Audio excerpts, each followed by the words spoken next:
réparti dans 2 secondes exactement et voilà. Voilà, the hype is real. Le match est en train de se lancer. Les VP qui commencent, c'était les K-Star qui commencent en terreau.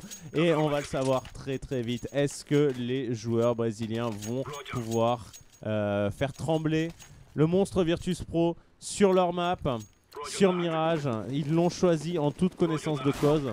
Et ils vont devoir nous montrer du très beau jeu. Au point de vue du GR, on a quand même pas mal de stuff du côté brésilien. Et du côté Virtus Pro également aussi. 2 Kevlar dans chaque équipe.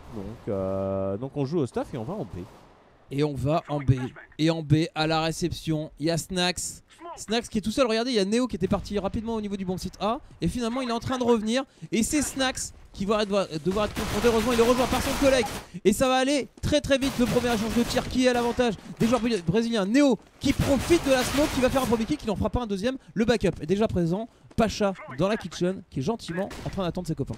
Ah mais la bombe qui va être plantée, en plus une bonne coupe là qui a été prise par Fer qui va prendre son double kill et ce round qui va être remporté sans doute, sauf un miracle de Taz qui arrive corniche et qui va se faire stopper. Fer qui prend son triple kill là-dessus et les Brésiliens qui font un rush B sur Mirage au GR, qui le mettent et qui donc du coup sont en train de dire attendez les gars, en Europe vous jouez Mirage, Virtus Pro il vous court dessus sur Mirage en Europe, mais vous savez pas la jouer. Vous savez pas la jouer, on vous montre. Voilà, ça on vous montre, regardez les quelques milliers de spectateurs, on vous montre, on vous fait une leçon de pistol round sur Mirage.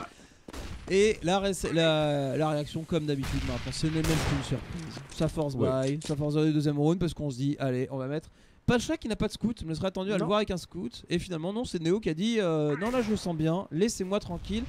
Et côté terreau, qu'est-ce qu'on fait? Eh ben on est en grosse tempo des familles, on temporise, on calme le jeu, on essaye de prendre la map tout doucement. Et la map sur Mirage, ça commence par gérer le middle. Ça gère le middle, effectivement 4 Galil dans les mains des terreaux. On s'est fait un petit peu poker quand même les échanges de tirs pour l'instant qui sont largement à l'avantage des Virtus Pro, mais au bout d'un moment ça va déclencher quelque part pour les K-Star. Visiblement en A, la bombe qui a laissé un petit peu dans la pente. Neo qui se fait booster un petit peu, qui prend cette info middle et qui se dit plus grand monde middle, les gars ça sent le backup. Taz qui va gratter en plus ce kill au 5-7, un kill totalement impuni. Et les K-Star qui mettent beaucoup de temps quand même à lancer ce round là. Ils sont encore bien répartis sur la map et cet entry kill pas vraiment contesté. Ça pourrait leur porter préjudice, même si là finalement ça va décider de jeter Fallon qui pourrait avoir un bon kill sur le CT sandwich là. Ouais, en tout cas ça va se finir sur le bon site A visiblement cette action. À la réception Taz Canton son, c'est en train de venir. Et non, Fallon qui sort directement de cet appartement A, qui va s'offrir le kill. C'est du 4 contre 4, ça va très très vite. Fallon, double kill qui se débarrasse du joueur au niveau du ticket. Mais ce qui s'est passé, c'est qu'il y a Neo encore derrière. Pacha pour l'instant a essayé de faire tout le tour avec son deagle. Il arrive à tirer, il arrive même à poker, à se débarrasser d'un joueur. Et finalement, la reprise du bomb site qui est propre, net et sans bavure. Les VP qui reviennent au score un partout. Ouais, et malgré ce double kill d'ouverture de Fallon qui était vraiment bien sur le BPA, mais les VP, comme tu l'as dit, qui ont répondu présent.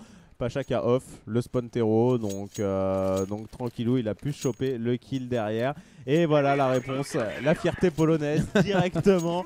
Et oh les gars, s'il vous plaît, on est chez nous, on vous le rappelle, un partout. Et là, c'est un force buy, mais dans l'autre sens, pour les K-Star qui se sont dit, c'est passé en BOGR. Après tout, pourquoi pas le retenter quoi. Et pourquoi pas, force buy, c'est le jeu du force buy de toute façon, à chaque fois, parce qu'on sait que...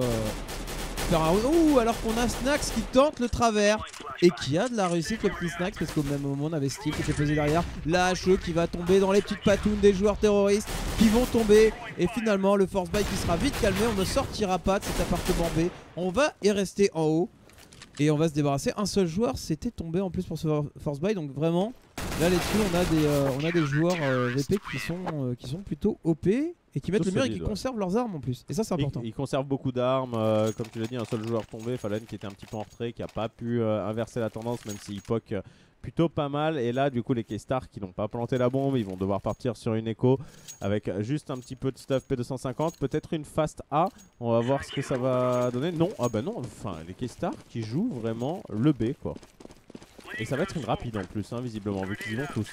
On va faire comme un pistol rune, tu le disais tout à l'heure. Maintenant, il y a peut-être la Molotov qui va encore leur tomber juste devant, qui risque de leur couper un peu les pattes. Mais finalement, non. Pas de molotov pour l'instant, c'est Snax qui va le voir, Snax qui recule, Snax qui voit, oh le petit saut pile au bon moment et ça lui permet de voir 3 joueurs terreau. Résultat, Neo revient directement, qui lance une HE, ça va faire très mal cette HE. Snax qui se fait un petit peu agresser de partout, mais pour l'instant ça se tient, ça tient tellement bien, même avec l'USP ça se passe bien. Et Fersh qui aura réussi à le prendre un kill avant de tomber. On fait tomber 2 armes, mais on ne pose pas la bombe. Résultat, je pense pas qu'on ait l'économie pour avoir de sniper, voilà, on ne va pas avoir cette économie. On va se jouer sur un round entièrement au rifle pour les Brésiliens. Ouais, et on a commencé à sortir la WAP par contre, hein, du côté des Virtus Pro. Neo qui l'a droppé à Snax, Snax qui l'échangera contre une petite M4. Et Snax qui a vraiment été solide hein, sur ce round là. Une très belle couverture à part, bonne prise d'info, contre stuff. Et ensuite derrière le triple kill à l'USP au calme. Pacha qui agresse le middle sur ce coup là. Et ça pourrait faire un même free kill, mais pour les Brésiliens par contre attention derrière, Neo qui se fait plaisir. Et oui, les Brésiliens qui se mettent l'un derrière l'autre, sans mauvais jeu de mots. Et résultat, ça chez nous. et résultat, et ben voilà, il s'est fait plaisir, double kill derrière, alors que l'open kill était à l'avantage des Brésiliens. C'est vraiment dommage. 3 contre 4 maintenant, léger avantage pour les Virtus Pro et les Brésiliens qui jouent un petit peu en mode électron libre. Hein. Regarde, on a un joueur terreau middle qui est très reculé, un qui fait un petit peu sa vie au niveau du A, tandis que l'autre essaye de faire la même chose au niveau du B, mais ça ne passe pas. Le Snax est vigilant, le Snax qui est présent, 2 contre 4, un round qui sent très mauvais pour un premier round armé. Surtout que voilà, Bolz qui va tomber dans ses appartements A et Fallen qui se retrouve très vite seul. Ils étaient bien éloignés sur la map, hein, les 2 joueurs K-Star restants. Et il va falloir prendre une décision maintenant. Fallen qui voit un joueur au niveau de cette firebox, mais Bialy sera vraiment au-dessus. Bialy qui a été un petit peu la révélation l'année dernière de ce Major Katowice, de cette ESL One. Maintenant, est-ce qu'il va confirmer, est-ce qu'il va refaire encore une LAN exceptionnelle? Pour l'instant, les Virtus Pro sont très bien. On a déjà sorti le double sniper. Pacha enfin au sniper, j'ai envie de dire. Là c'est un round qui va être difficile à négocier pour les K-Stars, d'autant plus qu'ils sont en écho. Ça va être dur. Ça va être compliqué. Ça va être compliqué. On a acheté quelques Tech 9. On va essayer de courir. On a acheté des smokes. Les smokes, c'est pourquoi? C'est pour faire le petit mur de smoke classique sur le bon petit A. La petite chance qu'ils ont, c'est que côté VP, on le joue très reculé. Donc il y a une possibilité de pouvoir poser la bombe tranquillement. Personne. On a un seul joueur qui est très reculé. On a Task en train de revenir au niveau de l'ODF. Pile au bon timing là-dessus parce qu'il sent que ça va arriver, il sent que c'est un écho et il sent surtout que ça veut pouvoir poser la bombe. Et il va se débarrasser du bomber aisément. Il se fait plaisir. Task, double kill. Assez tranquillement, faire déjà tout seul, il récupère le snap mais il pourra strictement rien en faire. Là, la défense de VP qui est en train de se mettre très bien en place, hein. Il sécurise beaucoup d'argent à chaque fois, des armes qui ne tombent pas, notamment le double snipe. Et regarde, ils sont déjà tous tellement riches. Double sniper en face également de la part des K-Stars, donc sur Zax et sur Fallen. Donc ça va être intéressant à voir parce que le double sniper offensif en terreau, c'est pas souvent qu'on le voit ça. Non, c'est clairement pas souvent, surtout sur Mirage. Donc on va voir un peu ce que ça va donner. Zax qui va agresser les appartements, sauf que en face ça agresse aussi et Bialy sera meilleur à ce jeu là. Ouais, le mauvais timing là-dessus, hein, effectivement. Les 2 joueurs qui se rushent l'un contre l'autre, forcément la M4 l'emporte avec un meilleur spot. 5 contre 4, voici l'entame de ce nouveau round. On est déjà au 7ème round de cette rencontre. Pour l'instant les K-Stars n'arrivent pas trop à s'exprimer, ils se font assez vite violenter par les Virtus Pro. On est en plus, on disait qu'on était en double snipe côté terreau, et ben même chose, double snipe pour les CT, 1 au niveau du A, Snax pour gérer le B avec cette fameuse micro-ligne qui lui permet de voir si éventuellement ça descend au niveau de l'underground ou pas. Ouais, mais le problème c'est qu'ils commencent en infériorité numérique là, les K-Stars, et du coup il va falloir qu'ils aillent prendre un petit peu des risques pour rééquilibrer cette balance. On va peut-être avoir une agression corniche de la part de Neo. Neo hop qui regarde pas au bon endroit. Neo c'est sanction. Fallen qui va lui mettre le gros headshot à la WAP. C'est un petit peu du luxe, ça fait 300 dégâts de trop, mais malgré tout ça fait toujours son petit effet. Pacha puis sera solide et va revenge son pote de toujours. Mais on est quand même passé en B par contre. On est passé en B. On est à 3 contre 3, si Steel fait le bon move, c'est attendu quand même. Un Pacha qui se dit, j'ai lâché le B, à mon avis ça sent le pâté, il relâche le zoom au mauvais moment, le timing qui a l'avantage des Brésiliens. Bialy en 1 contre 3, la bombe qui vient d'être posée, ça va être mission un petit peu impossible parce qu'on revient de la kitchen. il va quand même la tenter, j'ai l'impression. Ils ont quand même pas mal de thunes, donc ils peuvent se le permettre. Bialik qui cherche à gratter un petit peu des kills. En fait, il s'avance pas trop, comme ça, s'il gratte un kill, il peut décider encore s'il y va ou pas. Là, de toute façon, ça va commencer à être un peu tard. Bialik a 21 HP, la bombe qui est en train de dégrainer les secondes de fin de round et Bolz qui va finalement gratter ce kill. Les K-Star qui mettent un deuxième round. Maintenant, il va falloir confirmer juste derrière. Ça part d'un kill sur Neo dans la corniche, puis Snax qui se fait quand même avoir, qui était laissé tout seul en B, du coup qui se fait avoir. Et là, ce BPB qui pour l'instant a eu les deux rounds de K-Star ont eu lieu sur le B, quoi. Ouais, et puis ça s'est joué aussi un petit timing là sur Pacha au niveau de cette kitchen qui regardait au bon endroit, au bon moment et qui relâche. Mauvais petit timing. En tout cas, les KD Stars ont une carte à jouer sur ce round. Puisque économiquement parlant, les VP sont pas si bien. Je crois qu'il n'y a qu'un seul joueur ça doit être Bialik qui a encore plein aux as. Alors que les autres sont plutôt bien. Et on décide de changer un petit peu le rythme. Snax qui va aller agresser rapidement ce couloir B, qui va se débarrasser de Steel et qui va reculer assez intelligemment. Pendant ce temps, c'est Taz qui fait également le taf, qui s'en sort avec 15 petits HP. Mais le mal est fait, il fait un kill. Oula, Zax, tu l'as vu passer. Zax qui va du coup attendre. Mais pendant ce temps, les joueurs terreau qui tombent les uns après les autres, les 1v1 qui sont à l'avantage des VP pour l'instant. C'est ça le problème, hein. Ils grattent un petit peu des HP pour l'instant les joueurs K-Star, mais les Virtus Pro tiennent, et les Virtus Pro qui sont spécialistes pour avoir une défense extrêmement agressive sur Mirage. Ils font vraiment beaucoup de changements de rythme. Bolski va quand même réussir à prendre 2 kills, mais il va se faire sécher par Pacha, sécurisé de la plus belle des manières. 7 et 15 HP, hein. Les VRP qui s'en sortent de peu, hein, j'ai envie de dire. Hein. Ils ont eu les échanges de tirs qui sont pas passés loin d'être plus à l'avantage des Brésiliens que des Polonais. Mais du coup, voilà, ce fameux round qui pouvait envoyer les VP en écho, et bah finalement, c'est les Brésiliens qui vont se retrouver à devoir... Ah bah non. Bah non, on n'a pas envie. On n'a pas envie les Brésiliens, ils disent on a marre, il y a 6-2. À un moment donné, il faut qu'on mette des rounds. Alors même s'il faut qu'on y aille avec du Tech 9, et ben on va y aller avec du Tech 9. Et c'est ce qui va se passer. Mur de smoke en prévision, attention parce que les CT eux ont du stuff, résultat le compte stuff peut partir. Et on le voit maintenant hein, parce qu'on a l'habitude d'avoir ce stuff qui arrive sur le bon site A. Et les joueurs CT, enfin les grandes équipes se sont surtout maintenant habitués à pouvoir contre stuff tranquillement avec Pacha en plus qui va prendre une superbe ligne parce qu'il n'est pas smoké. La smoke qui arrive bien après et résultat ça lui a permis de prendre le point kill. Et la Molotov aussi hein, qui ralentit énormément l'agression des terreaux dans cette penta. Pacha qui retourne à la décale. Pacha qui va quand même finir par tomber, mais on passe sur ce BP, mais à quel prix pour les joueurs K-Star? Il y a déjà plus qu'un seul joueur, c'est Fallen, il a la bombe. Maintenant, est-ce qu'il va pouvoir arriver à la planter? Il est un peu coincé dans ses caisses sandwich. Les 4 joueurs VP qui sont présents, les 3 joueurs pardon, VP qui sont présents pour eh bien, tout simplement le recevoir. Il va prendre un premier kill, il peut faire le deuxième. La bonne vision de jeu, mais par contre, c'était quand même dur à aller chercher. C'était dur à aller chercher, mais ouais, il décale, il est dessus, il sait qu'il y a un joueur CT qui va être là. Malheureusement, voilà, les VP qui mettent le round. On arrive à faire tomber 3 armes, quand même. Ouais. Mais c'est vrai que c'était un force buy un petit peu des familles, donc... Ouais, et puis comme tu l'as dit, maintenant ils veulent des rounds, quoi. Bah ouais, ils veulent des rounds, et là c'est compliqué, 7-2. Là, ils ont pas le choix, ils sont obligés de partir sur une écho. 8-2. Après, il faut réussir à mettre les rounds restants. Hein. Il y a moyen encore de monter 8-7, mais il va falloir y aller, il va falloir commencer à remporter ces 1v1. C'est 1v1 qui à chaque fois on voit laisse les VP l'OHP. Là, ce qui serait bien, c'est que ce soit un petit peu l'inverse, à minima. Les VP qui la rejouent pas agressif là en défense, hein, ils disent ok laissons venir, ça doit être de l'écho en face, ils ont force buy, il n'y a pas de souci, on n'a pas à aller les chercher. Et c'est vrai que sur Mirage, qui est quand même une map où on doit lancer beaucoup de stuff pour prendre une zone, notamment je pense au A, le fait d'agresser au bon moment, d'avoir les bons timings en défense, eh bien ça permet complètement de piéger un petit peu les terreaux dans cette phase de préparation qu'ils ont avant d'agresser un BP. Maintenant, on décide de revenir plutôt au niveau du connecteur. Taz qui place son stuff pour empêcher justement une éventuelle agression. Et voilà, ça va gratter du kill. 1 pour 1 pour l'instant. Avantage pour les Virtus Pro maintenant. Et en plus, l'info qui est prise. L'info qui est prise, Pacha qui attend. Pacha qui sait que c'est trop risqué avec le snipe. Résultat, il sort le P250 qui se fera un kill pendant ce temps. Snax fait le ménage. On se débarrasse des derniers joueurs terreau. On a réussi à faire tomber seulement 2 petites armes. La bombe n'a pas été plantée.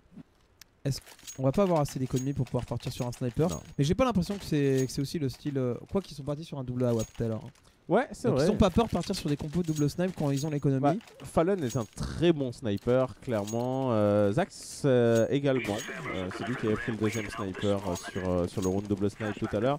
Maintenant, chez VP, on est beaucoup à pouvoir le prendre aussi. Snatch le prend de temps en temps. Neo là, actuellement. Et Pacha, bon. Pacha, un sniper officiel de l'équipe.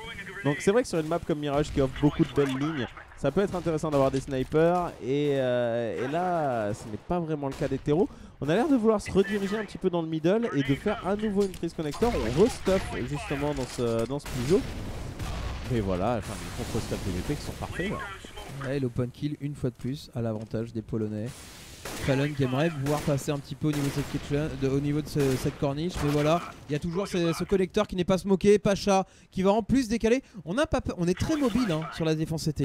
Les VP qui nous proposent vraiment une défense très mobile, en plus entrecoupée de temps en temps par une agression. Taz qui n'a pas peur, Taz qui décale, qui fait un premier kill, un deuxième kill, et il reste plus que Boltz qui est tout seul. Dur, vraiment dur là-dessus, ouais. Et les VP surtout qui se baladent et qui font un petit peu ce qu'ils veulent là-dessus. Ah, la pause.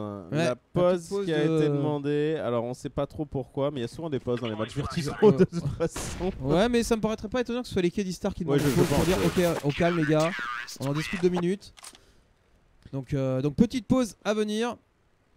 Mais en tout cas, Virtus Pro, on se demandait du coup un petit peu, sachant que c'est la map choisie par K-Star, on rappelle Mirage, hein, parce que c'est leur home map à eux. Seulement, c'est aussi la home map de Virtus Pro. On se demandait lesquels des deux allaient pouvoir remporter un petit peu ce bras de fer. Bah, quand t'as Pacha dans ton équipe, déjà les bras de fer, c'est toujours plus facile. Hein, étant donné que son bras, c'est ta jambe à peu près. C'est à peu près ça. Au niveau du scoreboard, eh ben, il est devant. Non, il est pas devant. Tu ne peux pas dire ça. Il est devant, je suis désolé. Il a 23 points, mais ils sont tous à 10 kills, sauf Snax qui a 9 kills. Bouh, Snax, bouh. Les VP qui sont tous là et ils sont tous chauds patates. Et du côté des Killstars, en même temps, voilà, 9-2, donc forcément, le scoreboard n'est pas trop intéressant en termes de kills. On a Fer qui a réussi à en faire 9. Mais ouais, les VP qui sont tous là, ça veut dire que tout le monde fait son taf. Ouais, mais ça c'est très rare. Ouais, c'est assez rare d'avoir. À part les Envious qui nous ont proposé la même chose. C'était sur 2-2 sur le site CT, si je ne m'abuse. Non, c'était sur Cash, sur le site CT. Oui, c'est ça. Ils ont démarré sur le site Théo et ensuite passé sur le site CT. Ils ont réussi à mettre le rythme. Et effectivement, on avait un Shox qui avait fini avec 6 kills seulement. Et il a fini à 22 kills sur l'autre side. Oui. Et tous les joueurs Envious étaient entre 22 et 25 kills.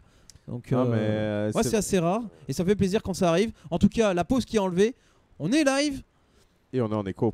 Et on est en écho et c'est dur. Ça sort du Deagle, ça sort du Tech9. Très peu de stuff, une flash, une smoke. On décide de diriger la bombe vers le B et on abandonne complètement le contrôle de la room A. Donc ça veut sans doute dire une prise corniche appartement ou une reprise connector. En tout cas, les smokes qui sont bien placés dans le middle et ça part justement sur cette prise corniche. Ouais, ça passe corniche, il n'y a personne au niveau du fuseau de côté CT pour voir l'information. Du coup, Neo qui se prend des pops, Neo qui tombe. Snack qui va réussir à faire un kill juste avant que la smoke pop. Derrière, il va rentrer dans cette smoke. On en profite tellement maintenant, ce jeu tellement attendu. On profite à chaque fois des smokes pour les traverser. Il traverse, il fait un kill supplémentaire. Pacha pendant ce temps qui est au niveau de cette kitchen, toujours qui calme un petit peu. Steel a récupéré le sniper. Il attend, mais attention, la smoke va se disperser. Ils sont pas vigilants par rapport à cette corniche là-dessus. En plus, voilà le poke de Snax. Snax qui fait le boulot. Steel en 1v3. Il fait plus que le boulot là, sur ce que la fin. Il tue le round quoi, avec son triple kill. Et vraiment, il joue bien avec la smoke. C'est pas sa smoke en plus. Non, c'est pas la sienne. Vraiment, il hésite pas. Il prend un kill, il rentre dedans. Il flash pour ressortir, il gratte encore un autre kill et il la joue bien, il temporise corniche, il continue à mettre une pression sur le BP. Franchement, Virtus Pro, ils font beaucoup ça. Limite même, j'ai envie de dire, quand tu vois une smoke contre Virtus Pro, tu tires dedans, quoi. T'es quasiment sûr qu'il y a un joueur. C'est vrai que c'est un petit peu ça. On voit de plus en plus, de toute façon, à ce niveau-là, maintenant, les joueurs qui... il y a une smoke, je rentre dedans, c'est pas grave. Zax qui rentre, qui décale, mais il a pas décalé entièrement la ligne pivot, il a tiré à travers. Je sais pas si t'as vu le move un petit peu. Mais c'est pas passé parce qu'il était sur le joueur. Hein. C'est pas passé, ouais. Mais fait intéressant. Il doit y avoir un endroit où ça passe, sinon je pense qu'il l'aurait pas tenté. Et pendant ce temps, on prend le A à 3 côté CT et surtout on n'hésite pas à s'avancer avec un joueur qui est contact, c'est Taz qui est juste derrière cette smoke. En fait, vas-y, essaye de rentrer la smoke. Je suis à la réception derrière. Elle va être renouvelée peut-être cette smoke. En tout cas, Pacha lui prend la ligne connecteur depuis le bomb site. On change, on les voit jamais au même endroit ces joueurs CT. Non, c'est vraiment, ils ont une défense extrêmement mouvante. C'est un peu c'est la technique de l'eau, tu vois. Ils savent, ils savent être fluides pour passer un petit peu dans tous les recoins. Et après, quand il y a besoin, paf, ils durcissent, ça devient la glace et du coup tu passes plus. C'est vraiment le jeu Virtus Pro sur Mirage. C'est très très beau à voir. Neo qui va prendre encore un kill, mais on a réussi quand même à booster Fer dans ce jungle. Ça n'a pas été fait depuis le début. Est-ce que ça va pouvoir amener un petit peu la supériorité sur le BPA? En tout cas, il y a une belle tenaille là. C'est tellement dommage, il aurait fallu aller vers le bon site B. Il aurait pu faire un kill au niveau de la kitchen, Frère, s'il était rentré par derrière, parce que là il arrive au niveau voilà, de ce jungle. Mais au niveau de ce jungle, les joueurs sur le bon site A sont très très reculés, donc il n'y a pas de surprise. Le kill qui va commencer à se faire. Attention quand même derrière. Tu as attendu, Fer, tu as attendu. Et oui, on te voit depuis la sortie kitchen. Les kills qui sont faits, on ne passe pas sur ce bomb site A. 3 joueurs c'était encore debout. Ouais, Taz à sa position. Enfin non, là c'était Bialy, Taz était tombé tout à l'heure effectivement. Mais voilà, ça passe un petit peu à chaque fois. Ils font quand même tomber. Ils prennent pas de perfect. Jamais les K-Stars. Non, jamais. Seulement il y a toujours au moins 2 joueurs Virtus Pro debout à la fin. Ce qui font que déjà ils récupèrent les AWP. Donc ça handicape moyennement leur économie. Et surtout, ils mettent les rounds au bout d'un moment à 11-2. Tu peux pas te contenter de handicaper l'économie CT. Il faut que tu y ailles quoi.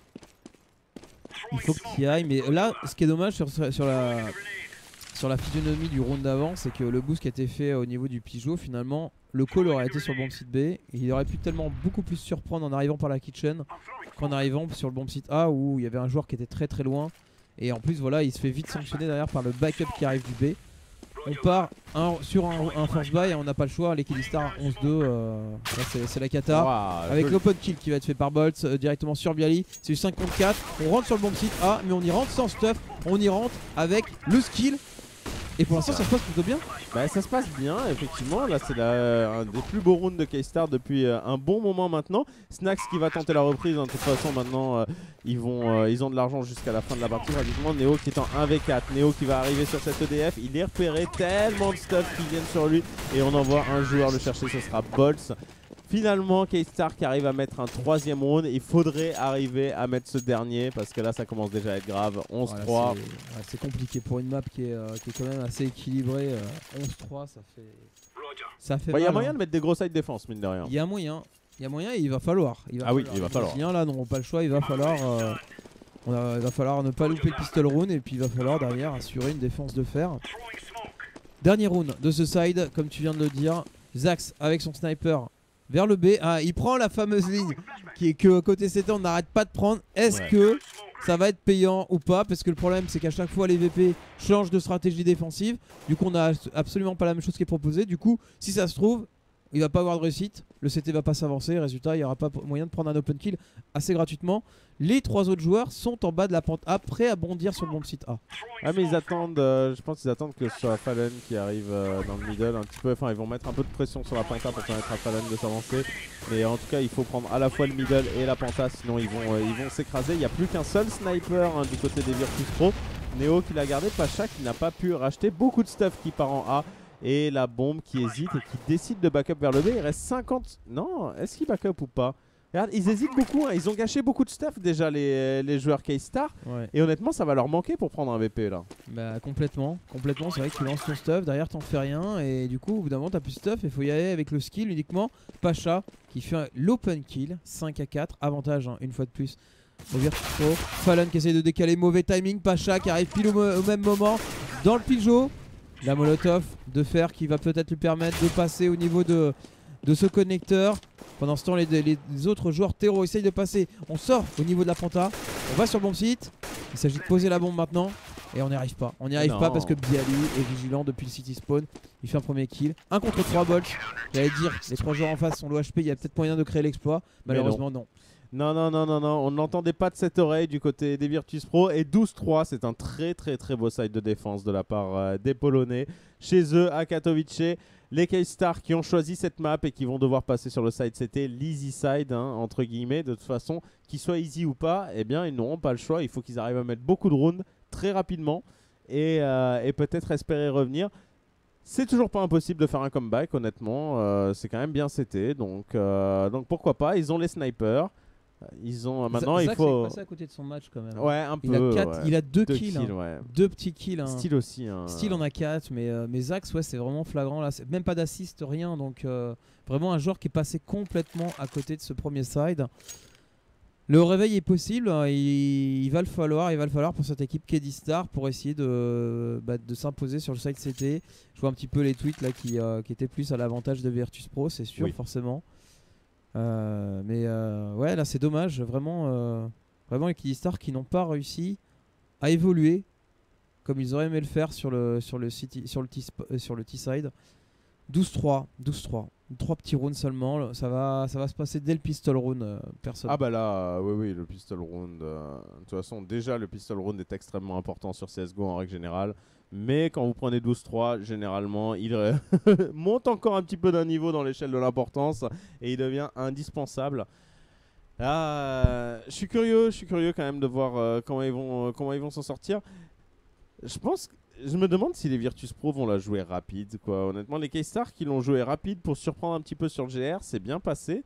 Est-ce que Virtus Pro va tenter la même ou est-ce qu'ils vont tenter plutôt de capitaliser sur leur avance, de se dire écoutez les gars, on est meilleurs, donc pourquoi pas. Virtus Pro is Pologne, effectivement. Alors sur Twitter, il y a une photo qui vient d'être postée sur le tag SL1, enfin il y a 4 minutes par Scrat.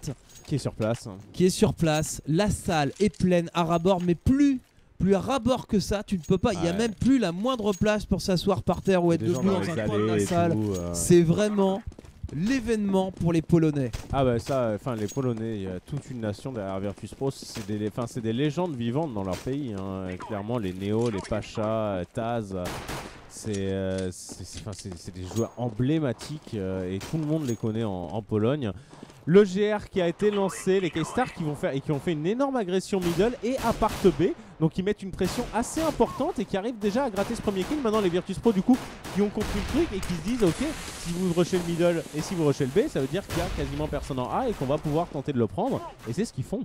Ouais, on va voir si ça se passe bien parce qu'on a Fallon qui est bien positionné au niveau de ce connecteur. Fallon qui se fait décal, qui s'en sort avec 19 petits HP. La bombe qui vient d'être posée, personne. Fer qui arrive par derrière, un petit peu à la Pacha comme tout à l'heure avec son deagle. Là, il est au P250, il a fait un premier kill. Il est reparti un petit peu l'OHP également de son côté. Taz pour l'instant qui se fait plaisir. Taz double kill. Taz peut-être le triple kill. Non. Steel lui dit non. C'est du 2 contre 1 maintenant. La bombe est toujours posée. On arrive à se débarrasser du genre. On va pouvoir diffuser la bombe. Il fallait absolument mettre ce pistol round. C'est chose faite. Personne. Maintenant il va falloir sécuriser le round à venir parce que les VP on les connaît. Les VP ils vont force buy. Ouais, ils vont bien sûr qu'ils vont. Quoique. Ils ont beaucoup d'avance. Est-ce qu'ils vont pas reculer sur le 3ème round étant donné qu'ils ont planté la bombe? Que dalle. Et très gros GR de la part de... C'est Steel ou... Oui, je crois que c'est Steel qui prend la défuse plus triple kill. Donc qui s'est mis vraiment bien. Qui achète M4 et là maintenant il faut tenir. Il faut tenir sur ce force buy. Ouais, en tout cas, les deux pistol rounds. Les pistol rounds, ça se passe bien. Les KD-Star qui les remportent à chaque fois. Jusque là, tout va bien. Maintenant, c'est sur la suite où ça se passe. Alors, certes, sur le side terreau, ils n'ont pas réussi à s'exprimer. Maintenant, on est en défense. Peut-être qu'ils ont un side défensif qui va être beaucoup plus adapté à l'attaque Virtus Pro. Hein. Parce que des fois, on voit des équipes comme ça où elles ont des styles de jeu complètement qui sont un petit peu le contre parfait finalement. Et quand tu changes de side, t'as l'impression de voir le même match mais à l'envers. Et c'est peut-être ce qui va se passer, en tout cas on peut le souhaiter. Pour l'instant les Virtus Pro, eux, le call il va être en A. On n'a qu'un seul joueur qui est parti au niveau du B pour faire un petit peu de bruit, mais surtout pour prendre la coupe, pour être derrière. Et pouvoir apporter un peu de pression justement sur un autre point de la map. Le stuff qui part pour les Virtus Pro. On a quand même un joueur qui est encore au contact, je le Taz, c'est Fer qui n'arrivera pas à prendre le kill. Taz qui va le calmer justement en lui expliquant cette fois à mon nom, il y a quand même une raison. Bialy qui prend son kill également. Et est-ce qu'ils vont mettre encore une fois perdre le GR et mettre ce force buy derrière? Ça sent pas bon, ça serait ouf pour les KD-Star là-dessus. On arrive enfin à faire tomber un joueur. Il y a Bialy qui a 6 HP, mais Snax qui fait le taf. Snax qui fait sur Rival derrière, ça s'enchaîne très rapidement. Mais au fin de compte, il ne reste plus que Steel, M4, 1 contre 3. Mais les VP, ils n'ont pas lieu de se montrer. Donc qu'est-ce qu'ils vont faire? Ils vont se mettre très loin. En plus, il y a la position fatale avec Pacha en scout depuis le connecteur. Ça peut faire très mal. Il va pas la jouer, il a pas le temps. Steel, il s'enfuit. Steel, il va conserver son M4. Et oui, les VP, une fois de plus, perdent le pistol round. Mais derrière, la réaction est là. Et on met le round qui suit. Attention à Steel, est-ce qu'il va réussir à conserver son arme? Oui, c'est toujours ça de prix. 12-4. Force buy à venir sans doute pour les KD-Star là. Ouais, Steel qui fait encore 3 kills. Bon, il y a eu des kills pendant qu'il était en train de keep quand même. Mais malgré tout ça, c'est ce round qui va à VP. Et la bombe plantée qui leur permet d'acheter quand même plutôt pas mal. Pacha qui a gardé son scout. On a de la AK de sortie, mais c'est surtout en face le problème. En face, regarde, on est au P2000, à l'USP, au P250. On a Steel qui a gardé un Kevlar Casque M4. Donc autant dire que c'est un peu le mode One Man Army. On a tenté l'agression middle. Ça n'est pas passé. Et du coup, VP qui ne se fait pas surprendre dans ce round et qui a toutes les cartes en main. Ouais, le code kill pour Snax là-dessus. Bah oui, on a finalement pas force buy. Pas de Kevlar, du coup ça part très rapidement. Stas qui est en train de monter au niveau de ce connecteur. Il va tomber nez à nez au seul joueur armé des KD-Star. Ça va être vu. Et le RDF va être remporté. Et derrière en plus il s'offre un double kill sur Bolts. Fallon qui va réussir avec ce boost. Ah non, il s'était fait booster au niveau de ce connecteur. Double kill pour l'instant. Et voilà la Pikachu derrière qui vient de terminer. Et voilà Zax qui ne pourra pas créer l'exploit. 3 joueurs terreau encore debout. Et voilà, c'est maintenant personne. Et oui, mais c'est un force buy. Regarde, c'est un force buy encore. Il n'y a pas beaucoup de stuff du côté des K-Star. On a 3 FAMAS, 2 M4. On n'a pas réussi à sortir de sniper sur ce CT. Alors quand même que le sniper est une part très importante du jeu brésilien. Là, ça s'annonce difficile, il n'y a pas de kit, on peut pas laisser les VP arriver sur un BP. Et les VP, ils veulent appuyer maintenant, ils veulent la jouer rapide. Ça va être très dur à tenir pour les pauvres Virtus Pro. En plus, Bialy qui prend ce kill d'ouverture pour les pauvres K-Star. Oh là là. Taz présent, Taz sortie de connecteur, je fais les kills. Et voilà, j'empêche complètement les joueurs CT de venir. On n'est plus qu'en 2 contre 3 maintenant. Pacha qui est en train d'arriver, Pacha qui se fait plaisir. Le joueur qui se présente à lui, il s'applique. Regarde comme il prend son temps, Pacha. Tellement attendu. Oh là là. Et il fait le kill et on se débarrasse de CT. Les KD-Star qui sont passés à côté de cette première map. J'en ai bien peur. Ouais. C'est sur leur map en plus. Hein. C'est dur, hein. Là c'est dur. Prendre un 15-4 sur leur map, c'est très difficile. Triple scout. YOLO mode, on est parti du côté des K-Star, on ne respecte plus, on a sorti un Swag 7, on a sorti le triple scout et un 5-7. Donc autant dire que là ça part complètement en live et ça joue son va-tout quoi. Pas le choix, de toute façon pas le choix, ils sont un petit peu au pied du mur là-dessus les KD-Star. Les VP regarde comme ils prennent rapidement ce middle, rapidement ce connecteur. Et allez, je rentre dedans sans problème, sans complexe. Ça joue très rapidement. On a le middle, maintenant qu'est-ce qu'on fait? Une fois qu'on a le middle, on peut aller corniche, on peut aller connecteur. On va voir la décision. Taz qui va sans doute aller monter dans ce pigeot. Il a la possibilité, sachez quand vous faites, voilà, vous montez là-dessus sur cette rambarde, vous avez la possibilité de sauter d'un petit saut directement dans le pigeot. Il faut créer la surprise. Fallon qui a vu le premier joueur se présenter au niveau de cette corniche. Il y en a 2 dans cette corniche. Il essaye un taquine, il taquine, mais en face il y a Pacha. Et Pacha, faut pas lui laisser le shot pour pouvoir tirer. Pour l'instant il s'en sort, hein. Il s'en sort, mais bon voilà. Il retarde l'échéance. Bialy lui était arrivé directement dans l'appart et il a gratté le kill. On met des petits kills de scout, regarde quand même, il y a très low HP hein, de tous les joueurs Virtus Pro. Il y a eu 2 touches au scout, mais le problème c'est, on l'a bien vu, hein, c'est pas de toucher, c'est de remporter les 1v1. Ouais. Et voilà la micro-ligne en plus de Neo au niveau de cette kitchen qui va faire le kill. 2 contre 3 les joueurs. KD-Stars faire en 1 contre 1 maintenant pour essayer de créer l'exploit. Il va réussir à faire le kill sur Bialy qui essaie de se présenter. Mais là Pacha présent derrière, c'est fait. La première map qui est remportée. Ça a été assez expéditif, personne. Eh ben j'étais curieux de savoir cet affrontement sur Mirage.